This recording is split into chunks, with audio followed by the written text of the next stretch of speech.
اگر خنثی ہو، خنثی مشکل ہو، تو وہ شوہر بھی نہیں ہو سکتا، بیوی بھی نہیں ہو سکتی، ماں بھی نہیں ہو سکتی، باپ بھی نہیں ہو سکتا۔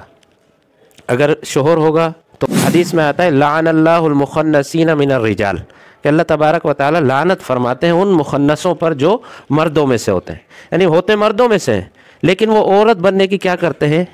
کوشش کرتے ہیں، ان کی جیسے حیت کو اختیار کرتے ہیں، ان کی جیسی حالت کو۔ یہ جو خنثی ہے مختلف اصطلاحات مختلف ممالک میں مختلف علاقوں میں اس کی بولی جاتی ہیں، جیسے کہیں پر ہجڑا بھی کہتے ہیں اسے، یا اس کو خنثی مشکل بھی کہتے ہیں، خواجہ سرا بھی کہتے ہیں، کنر بھی کہتے ہیں کہیں کہیں پر۔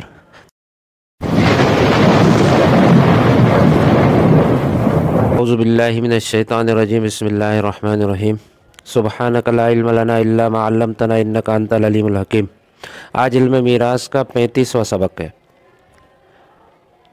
اس سے پہلے ہم نے ذوی الارحام کو تفصیل سے پڑھ لیا تھا۔ اب ذوی الارحام کے بعد جو بحث ہے سراجی میں وہ خنثی کی ہے، خنثی مشکل کی۔ تو آج کے سبق میں ہم خنثی مشکل کو پڑھیں گے کہ ان کے درمیان میں وراثت کی تقسیم کس طرح ہوگی۔ دیکھیں، یہ اللہ تبارک و تعالیٰ کا ایک نظام ہے کہ اللہ تعالیٰ جس سے چاہے مرد پیدا کریں، جس سے چاہے مؤنث پیدا کریں، جس کو چاہے لڑکی دیں، جس کو چاہے لڑکا دیں۔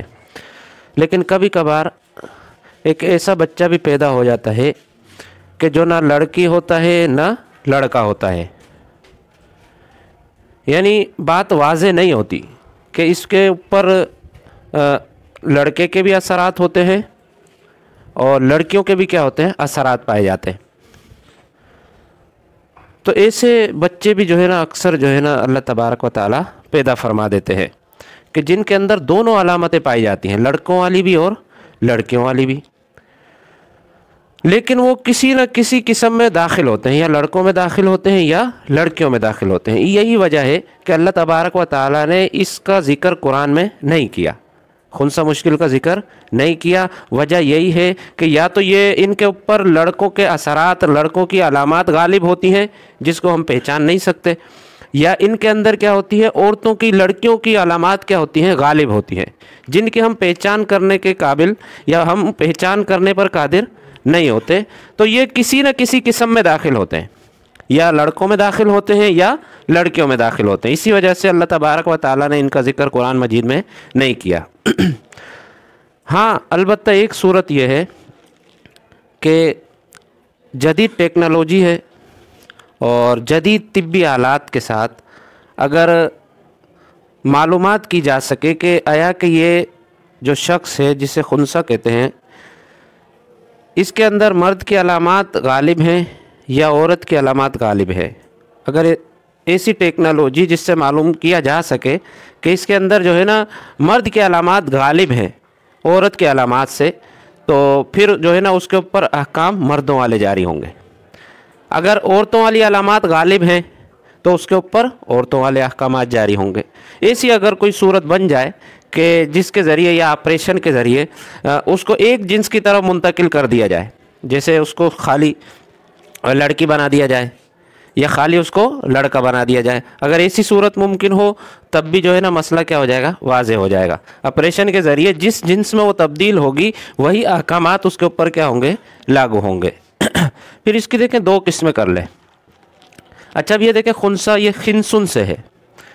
خنسن کہتے ہیں لین اور تکسر کو۔ لین یعنی نرمی، تکسر جن میں عورتوں کی طرح چال ڈھال ہو۔ خنثی ایسے شخص کو کہتے ہیں کہ جن کے اندر نرمی پائی جائے، ان کی جسم میں کیا ہوتی ہے؟ ایک لچک سی ہوتی ہے، نرمی سی ہوتی ہے، اور ان کے اندر جو ہے عورتوں کی علامات کیا ہوتی ہے؟ واضح ہوتی ہے، غالب ہوتی ہے، تو اس کو کیا کہتے ہیں؟ خنثی کہتے ہیں۔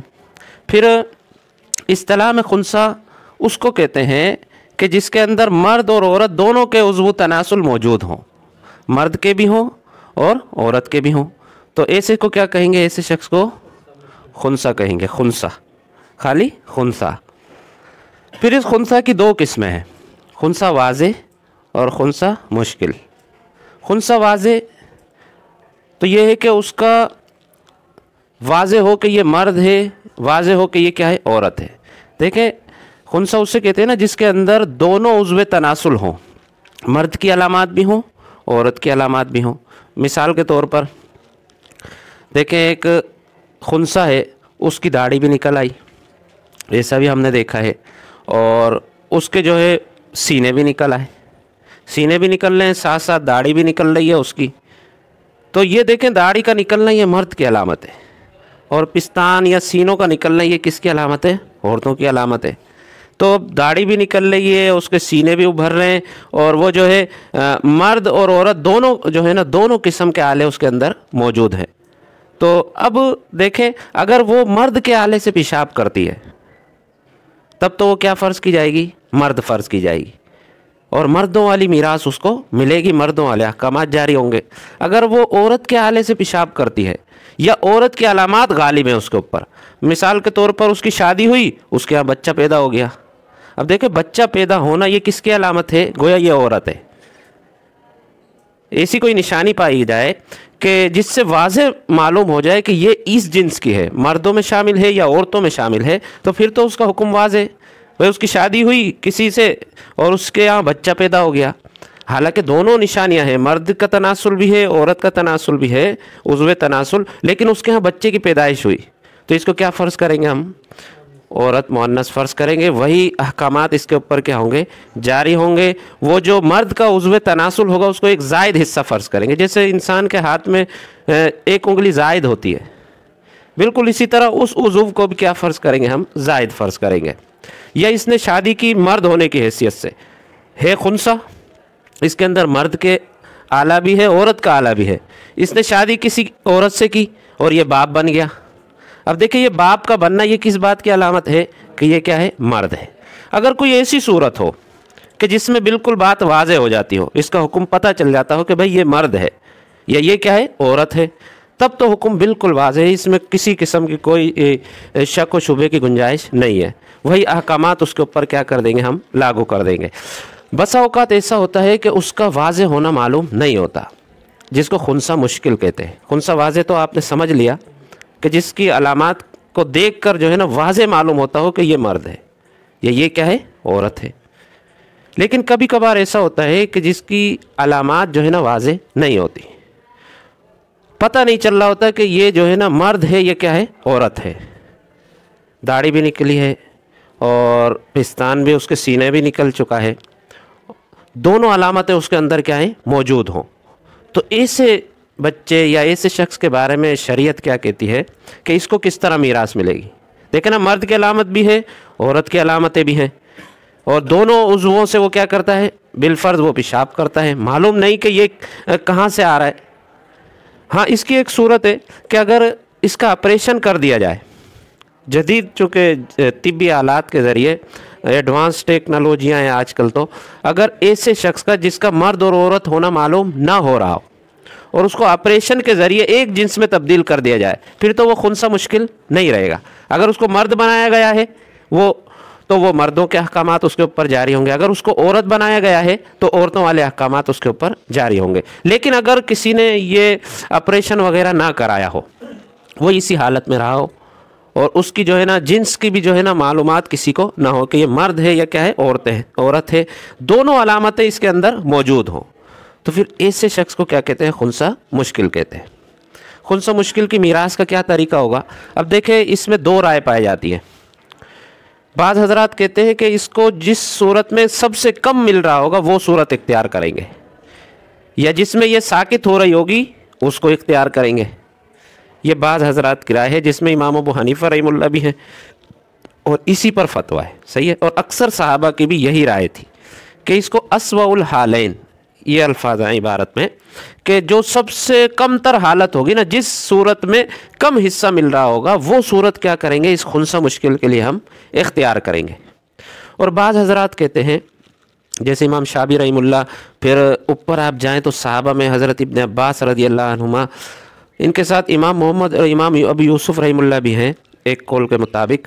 वो फरमाते हैं कि देखें, दो मसले बनाए जाएंगे और दोनों मसलों के हिस्सों को जमा किया। एक मसले में खुंसा को मुज़क्कर फ़र्ज़ करके और दूसरे मसले में खुंसा को मुअन्नस फ़र्ज़ करके, फिर उन दोनों मसलों के हिस्सों को जमा किया जाएगा।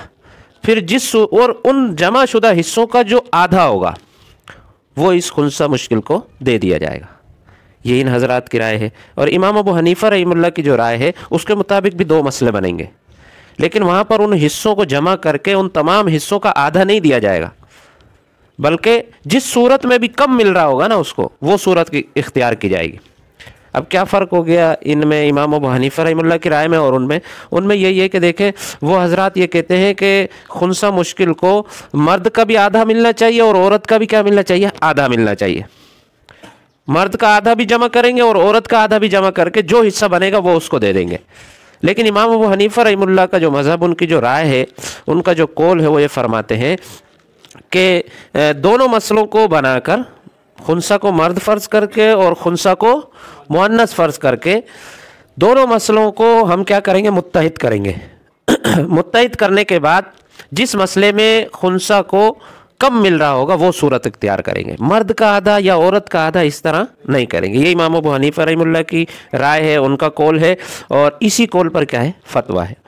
اب دیکھیں ایک شخص کا انتقال ہوا، اس کا لڑکا ہے، ایک لڑکی ہے اور ایک خنثی ہے۔ خنثی، اب دیکھیں یہاں پر ہم کیا کریں گے، 2 مسئلے بنائیں گے، خنثی کو مذکر بھی فرض کر کے ابن، اور خنثی کو مؤنث فرض کر کے، پھر دونوں مسئلوں کو ہم حل کریں گے۔ خنثی اگر مذکر ہو تو مسئلہ کتنے سے ہوگا، 2 3 اور 2 5، 5 کا 2 اس کو، 1 اس کو اور 2 خنثی مشکل کو۔ یہاں پر کتنے سے ہوگا اگر مؤنث فرض کریں، 4 سے، 4 کا 2 اس ابن کو، 1 اس بنت کو اور 1 اس خنثی کو۔ دونوں مسئلے حل کر لیے۔ اب ان دونوں مسئلوں کو متحد کریں گے۔ متحد کرنے کا طریقہ یہ ہے، ان دونوں مسئلوں کے درمیان میں نسبت دیکھیں گے۔ ہم نے دیکھا کہ 4 اور 5 میں کون سی نسبت ہے، تباین ہے، تو ایک کے مسئلے کو دوسرے کے کل میں ضرب دیں گے، پہلے مسئلے کو دوسرے مسئلے میں ضرب دیں گے، دوسرے مسئلے کو پہلے مسئلے میں ضرب دیں گے۔ اگر توافق کی نسبت ہو تو ایک کے وفق کو دوسرے کے کل میں ضرب دیں گے، تماثل کی نسبت ہو تو کوئی ضرب وغیرہ کی ضرورت نہیں ہے۔ اب دیکھیں پہلا مسئلہ 5 سے تھا اور دوسرا 4 سے تھا، اس 4 کو لے جا کر اس 5 میں ضرب دیں تو حاصل ضرب 20، اور اس 5 کو لے جا کر اس 4 میں ضرب دیں 20۔ دیکھیں پہلے معلوم نہیں ہو رہا تھا کہ اس خنثی کو کون سی ایسی صورت ہے جس میں کم مل رہا ہے، تو اس کو معلوم کرنے کے لیے ہمیں یہ عمل کرنا پڑے گا۔ اب اس کو حصہ اس مضروب سے دیں گے، 4 دونی 8، 4 ایکم 4، 4 دونی 8، 5 دونی 10، اس کو حصہ اس مضروب سے دیں گے، 5 دونی 10، 5 ایکم 5 اور 5 ایکم 5۔ یہ ہو گئے دیکھیں 5 10 اور 10 20، 20 اور 8 28 اور 4 32 اور 8 40، 20 اور 20 کتنے ہوتے ہیں، 40 ہوتے ہیں۔ تو اب دیکھیں یہاں پر پہلے مسئلے میں دیکھیں کہ خنثی کو 20 میں سے 8 مل رہا ہے، اور دوسرے مسئلے میں 20 میں سے کتنا مل رہا ہے، 5 مل رہا ہے۔ کون سا مسئلہ ہے جس میں کم مل رہا ہے، دوسرا مسئلہ ہے نا یہ، تو اس مسئلے کو اختیار کریں گے، لہذا خنثی کو مؤنث فرض کر کے اس کو ہم حصہ دے دیں گے۔ سمجھ گئے؟ آپ کے ذہن میں یہ سوال آ سکتا ہے کہ اس کو ڈائریکٹ ہی خنثی فرض کر لیں تو اتنی جو ہے نا تفصیل کرنے کی ضرورت نہیں ہوگی، خنثی کو آپ ڈائریکٹ مؤنث فرض کریں گے تو خود بخود اس کا حصہ کیا ہوگا، کم ہوگا، حالانکہ اس طرح نہیں ہوتا۔ کئی مسائل ایسے ہوتے ہیں کہ جن میں مؤنث کا حصہ مذکر سے بھی بڑھ رہا ہوتا ہے یا برابر ہو رہا ہوتا ہے۔ جب برابر ہو رہا ہوتا ہے یا بڑھ رہا ہوتا ہے تو وہاں پر کس طرح معلوم کریں گے، تو ہر صورت میں مؤنث کو جو ہے نا کم نہیں ملتا، بلکہ کسی صورت میں کیا ہوتا ہے، زیادہ بھی ملا۔ اگر کسی شخص کا انتقال ہو جائے، اس کا ایک اخیافی بھائی ہو، ایک اخیافی بہن ہو، تو دیکھیں اخیافی بھائی اور اخیافی بہن یہاں پر دونوں کو برابر مل رہا ہے نا، بھائی اور بہن کو کیا مل رہا ہے، برابر مل رہا ہے۔ اسی طرح کبھی کبھار عورت کو زیادہ بھی مل رہا ہوتا ہے، مرد سے کیا ہوتا ہے، زیادہ بھی وہ حصہ لے رہی ہوتی ہے، ایسی مثالیں بھی ہیں۔ تو لہٰذا اس کو ڈائریکٹ جو ہے نا مؤنث فرض نہیں کریں گے، بلکہ 2 مسئلے بنائیں گے، اور جس مسئلے میں بھی کم مل رہا ہوگا خنثی کو وہ مسئلہ ہم کیا کریں گے، اختیار کریں گے۔ یہ تو تھا امام ابو حنیفہ رحمہ اللہ کے قول کے مطابق کہ آپ 2 مسئلے بنائیں اور دیکھیں کہ کس مسئلے میں کم مل رہا ہے، اس مسئلے کو کیا کر لیں، اختیار کر لیں۔ لہذا اب خنثی کو مؤنث فرض کرنے کی صورت میں کیا مل رہا ہے، 5 مل رہا ہے، لہذا یہ ہم اختیار کریں گے۔ اور وہ جو حضرات دوسری رائے ہے ان کے مطابق اس متحد کیے ہوئے مسئلے کو ان کے حصوں کو جمع کریں گے، ان کے حصوں کو جمع کریں گے۔ فرض کریں پہلے مسئلے میں ابن کو کتنا ملا، 8، اور دوسرے میں 10, 8 और 10 कितने हो गए? 18। और इस बिंद को पहले मसले में 4 और दूसरे मसले में कितने हो गए? 9। और इसको खुंसा को पहले मसले में 8 और दूसरे में 13 हो गए। अब देखें ये जो 13 है ना, इनका निस्फ है, दोनों का निस्फ है, या निस्फ से क्या है? कम है, ज़्यादा नहीं बन रहा। ये देखें 18 और 9 को जमा करें 27, और 13 27 का क्या है? आधा है, आधे से भी कुछ कम है। तो ये सूरत वो हजरात इख्तियार करते हैं कि इन दोनों के हिस्सों को जमा करके, दोनों मसले के हिस्सों को जमा करके, लिहाजा खुंसा को मर्द का भी आधा देंगे और औरत का भी क्या देंगे? आधा देंगे। ये सूरत बनेगी उनके यहाँ कि इन दोनों हिस्सों को जमा करके तो खुंसा को कितना मिल जाएगा? 13, और इस बिंत को कितना मिल जाएगा? 9, और इस बिन को जो दोनों मसलों में उसने लिया है कितना मिल जाएगा? 18। गोया कि उनके यहाँ इबिन को 18 मिलेगा, बिंत को 9 मिलेगा और खुंसा को 13 मिलेगा। ये 13 जो है मुज़क्कर का भी आधा है और मुअन्नस का भी क्या है? आधा है। समझ गई है? अब देखें ना, ये जो खुंसा है मुख्तलिफ इस्तिलाहात मुख्तलिफ ममालिक में, मुख्तलिफ इलाक़ों में इसकी बोली जाती है। जैसे कहीं पर हिजड़ा भी कहते हैं इसे, या इसको खुंसा मुश्किल भी कहते हैं, ख्वाजा सरा भी कहते हैं, किन्नर भी कहते हैं कहीं कहीं पर। तो ये मुख्तलिफ नाम है, लेकिन हुक्म इनका क्या है?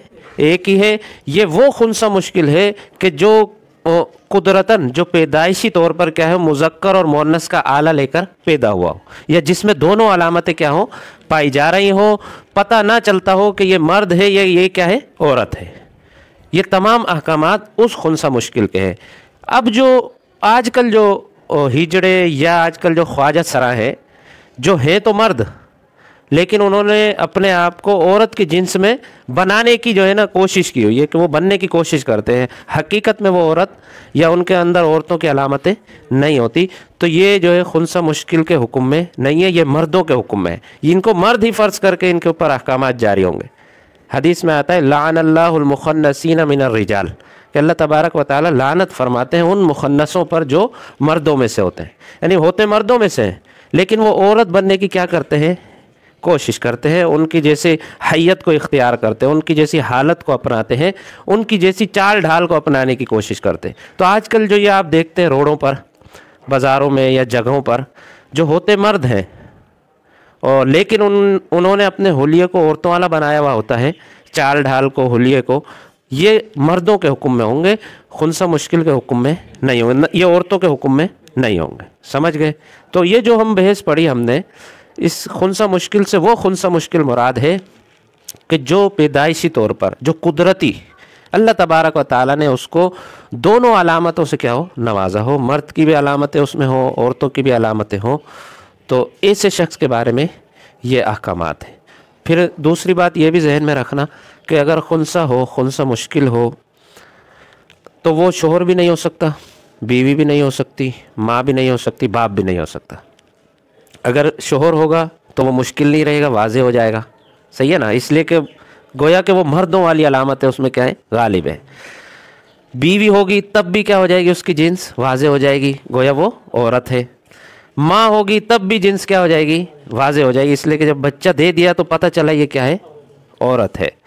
और इसके ऊपर अहकामात भी क्या होंगे? औरतों वाले होंगे। बाप भी नहीं हो सकता, इसलिए कि जब बाप होगा तो इसका मर्द होना क्या हो जाएगा? वाज़े हो जाएगा। तो ये तमाम चीज़ें आप जहन में रखें और इस तरीके को भी जहन में रखें। आगे जो सबक आएंगे हमल के, मफ़कूद के, उनमें भी यही तरीका जारी होगा कि 2 मसले बनाए जाएंगे और दोनों मसलों के मखरजों को क्या किया जाएगा? मुत्तहिद किया जाएगा। समझ गई ये बात?